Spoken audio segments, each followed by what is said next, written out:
ce mercredi 25 novembre 2020. Bonjour ou bonsoir, chers fidèles téléspectateurs de la télévision Renaissance. Bienvenue dans ce journal de la synergie des médias, Radio RPA, Ijwi Abanyagihugu, Radio Inzamba, Agateka Kawe et la télévision Renaissance, en partenariat avec le mouvement des femmes et filles pour la paix et la sécurité au Burundi. Cette synergie des médias évoque un seul sujet. C'est à l'occasion du 25 novembre, jour auquel sont lancés à travers le monde les 16 jours d'activisme sur la sensibilisation et la lutte contre les violences faites aux femmes, un sujet qui reste plus que jamais d'actualité, particulièrement au Burundi, où le viol et le meurtre contre les femmes sont devenus de véritables armes de guerre. Le malheur des victimes ne s'arrête pas aux actes, puisque malgré les années d'alerte et d'alarme sur la question, la plupart éprouvent toujours du mal à exprimer leur situation par crainte de représailles ou par résignation suite à l'absence de justice, ou d'autres raisons non moins importantes. Les détails dans quelques poussières de secondes.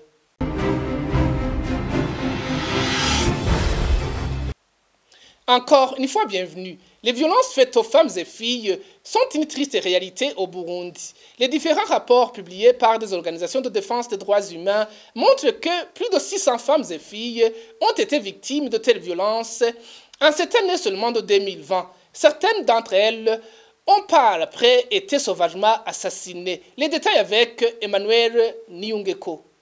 Les violences commises à l'égard des femmes et filles ne cessent de s'accroître au Burundi. De janvier à octobre 2020, 630 cas ont été répertoriés par différentes organisations de défense des droits humains au Burundi. Selon le journal Burundi Echo, 597 cas de viol ont été enregistrés par le centre Seruka de janvier à juin 2020. Le mouvement des femmes et filles pour la paix et la sécurité au Burundi a, quant à lui, recensé au moins 21 autres cas durant les mois de septembre et octobre, à part que ces femmes ont été violées, 9 d'entre elles ont été par la suite tuées au cours de ces 2 derniers mois par leurs bourreaux. Pire encore, des mineurs ne sont pas épargnés. À titre illustratif, ces rapports reviennent sur les cas d'une jeune fille de 10 ans tuée sur la colline Nyarumanga en zone Ruganza de la commune Matongo en province Kayanza. Ce crime a été perpétré en date du 10 septembre au cours d'une attaque d'hommes armés. Une autre fille de 13 ans, originaire de la commune Marangara en province Ngozi, a été violée en date du 30 septembre 2020. L'auteur de ce crime est un père de famille qui se trouve être son voisin. La plus jeune des victimes répertoriées jusqu'à date est une fillette de 4 ans qui a été violée le 25 septembre 2020 par un homme de 70 ans sur la colline Mukoni en commune et province Muyinga. Des violences domestiques ont également été commises à l'égard des femmes et filles, sans parler des cas d'arrestations arbitraires. Bref, ces violences touchent les femmes de tous les âges et de toutes les catégories sociales. La plupart des cas de ces violences sont physiques, d'autres psychologiques et économiques,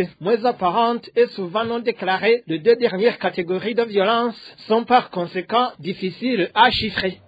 Merci à Emmanuel Niungeko. Cette campagne de 16 jours d'activisme pour mettre fin aux violences faites aux femmes est pilotée au niveau mondial cette année par ONU Femmes sous le thème « Unissons-nous d'ici 2030 contre les violences faites à l'égard des femmes ». Le mouvement des femmes et filles pour la paix et la sécurité au Burundi participe à cette campagne pour contribuer à l'éradication de ce fléau mondial qui n'épargne pas les Burundaises. Maître Immaculée Hunja indique qu'au Burundi, le viol est même utilisé comme une arme de répression. Le MFPS partage l'affirmation de ONU Femmes qui dit qu'aujourd'hui, la violence à l'égard des femmes et des filles constitue l'une des violations des droits humains les plus répandues, les plus persistantes et les plus dévastatrices dans le monde.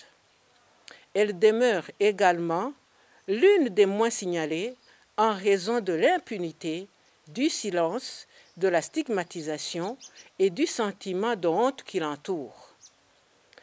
Au Burundi, cette 30e campagne survient dans un contexte particulier de violations massives et continues des droits de l'homme en général et celles des femmes et filles en particulier.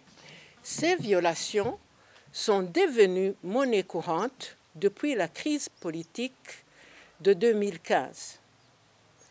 Des femmes ont été violées, tuées, portées disparues, forcées en exil, tandis que d'autres ont vu leurs maris et enfants tués, torturés, portés disparus ou emprisonnés arbitrairement.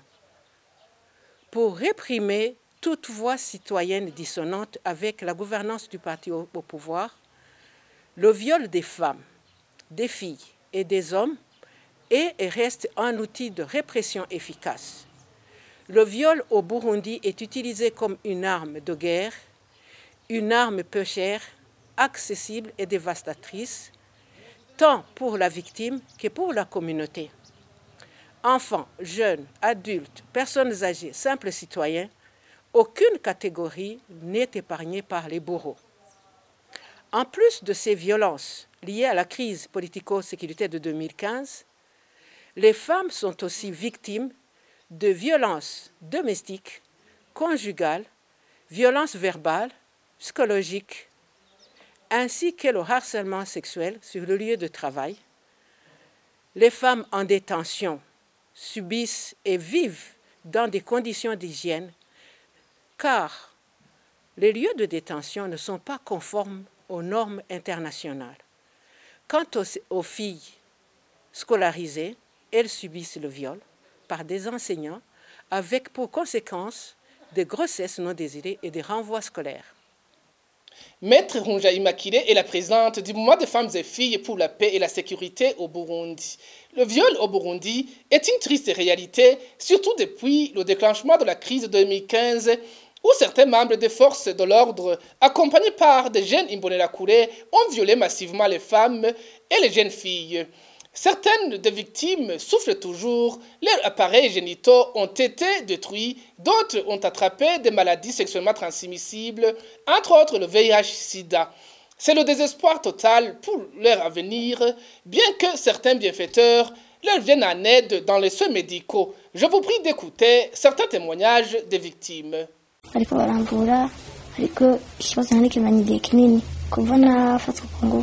On était en train de me soigner, mais le problème, c'est que je ne l'ai pas fait rapidement. Depuis qu'on m'est violée, je devenais souvent malade. Partout où je suis allée me faire soigner, on me disait que mon utérus était endommagé et qu'on devrait l'extraire. Mais heureusement que j'ai croisé des bienfaiteurs qui m'ont ensuite fait soigner. Maintenant, je suis sous traitement et je sais que je vais guérir. On m'a même donné un autre rendez-vous pour un contrôle parce que ça a commencé à pourrir et ça ne sentait pas bien au niveau de mon appareil génital. Maintenant, je commence à guérir. Les médicaments me font effet. Une autre chose, j'espère bien qu'un jour, justice sera faite. Que tous ceux qui m'ont fait subir ça, un jour pourront le payer. Je le crois bien parce qu'il y a des gens qui sont en train de suivre mon dossier. Je croyais que tout était fini pour moi, mais maintenant j'ai espoir, parce que je ne crois pas que tout ça se termine par ici. Oui, je sais qu'il y a des gens qui sont en train de plaider pour moi. Ceux qui m'ont fait tout ça pourront un jour le payer. Oui, tout ira bien.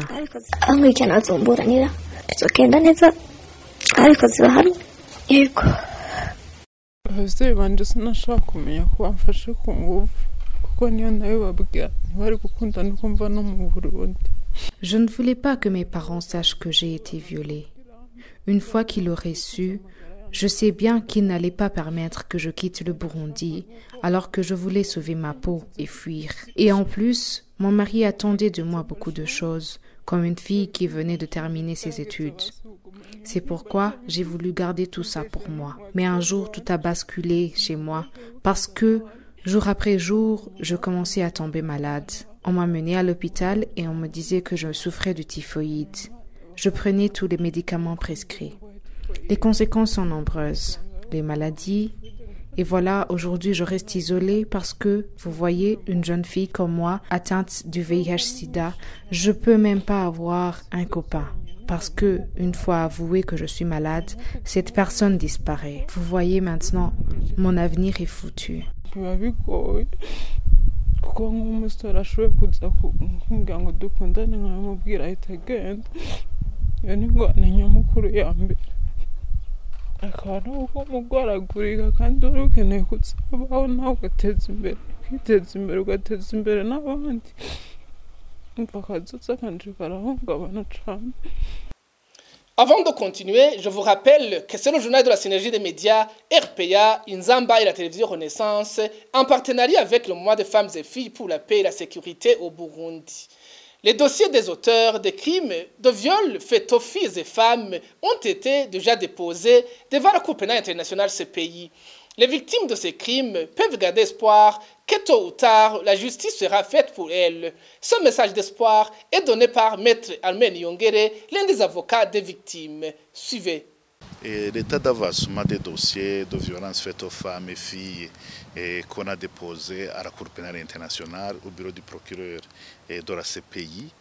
Premièrement, nous sommes satisfaits en tant qu'avocats de la partie civile, avocats des victimes, parce qu'on voit bien qu'il y a une évolution par rapport à l'enquête lancée par le bureau du procureur de la CPI au Burundi. Et autre chose, c'est que les enquêteurs de la CPI sont en train de faire la revérification des informations reçues. Parce qu'on a envoyé plusieurs communications et plusieurs dossiers relatifs aux crimes de viol et violences faites aux femmes. Et donc, nous pensons que bientôt, dans les jours à venir, le bureau du procureur pourrait lancer des mandats d'arrêt contre les présumés auteurs de ces crimes horribles. Le message d'espoir donné aux victimes de violences faites aux femmes et filles et à leurs familles, c'est qu'on leur demande d'être patient, que le dossier suit son cours normal. Et nous pensons bien que ceux qui ont commis ces crimes, un jour, ils seront punis. Et nous avons l'espoir que bientôt, dans les jours à venir, il y aura des mandats d'arrêt qui seront lancés contre les présumés auteurs de ces crimes de violence faits aux femmes et filles. Maître Almen Yongere précise que les dossiers qui ont déjà été soumis à la Cour pénale internationale sont plus de 2000, dont les dossiers des femmes torturées et violées. Encore une fois, Maître Almen Yongere. Comme vous savez, les crimes de viol relèvent des crimes contre l'humanité. Ce sont des crimes qui sont punis, que ce soit au niveau national, même si ça ne se fait pas, et au niveau international. Et puis, en tant qu'avocat de la partie civile, avocat des victimes, nous avons envoyé plusieurs dossiers de crimes contre l'humanité, des crimes qui relèvent de la compétence de la CPI, et entre autres les violences faites aux femmes et filles. Et donc parmi les dossiers, plus de 2000 dossiers qu'on a déposés, des communications qu'on a déposées à la CPI, il y a aussi des éléments de communication liés aux violences faites aux femmes et à qui on a jugé bon de saisir la Cour pénale internationale comme une des juridictions internationales et qui punit les crimes contre l'humanité. L'éradication de toute forme de violence faite aux femmes ne devrait pas être seulement une lutte de femmes, selon Pascal Nyonguru, chercheur dans le domaine du genre à l'université de Canventry. Selon lui, les hommes ont un grand rôle car ils sont dans plusieurs cas à l'origine de ces violences. Suivez-le. Si nous parlons de la violence ou des violences qui sont basées sur le genre, là nous parlons de la violence qui concerne les hommes et les femmes. Dont malheureusement la femme est généralement la victime. Alors, si cette violence découle des relations de pouvoir inégales entre les hommes et les femmes, donc cette violence est le résultat si c'est le résultat de ces relations qui sont inégales, les hommes doivent être des acteurs clés dans son combat pour l'égalité de genre. Comme vous le savez, étant décideur clé au niveau communautaire, au niveau familial ou individuel si vous voulez, ils détiennent finalement la clé pour garantir cette égalité dont nous parlons, y compris l'élimination de toute forme de discrimination telle que la violence contre les femmes. Donc, finalement, impliquer les hommes dans leur rôle de père de frères dans leur rôle de dirigeants et décideurs à différents niveaux dans ce mouvement-là vers l'égalité entre les hommes et les femmes. C'est une stratégie finalement très importante. Et c'est par ici que prend fin ce journal de la synergie des médias, RPA, Inzamba et la télévision Renaissance, en partenariat avec le mouvement des femmes et filles pour la paix et la sécurité au Burundi. Merci à vous tous qui l'avez suivi. Merci aussi à toute l'équipe de production. Au revoir.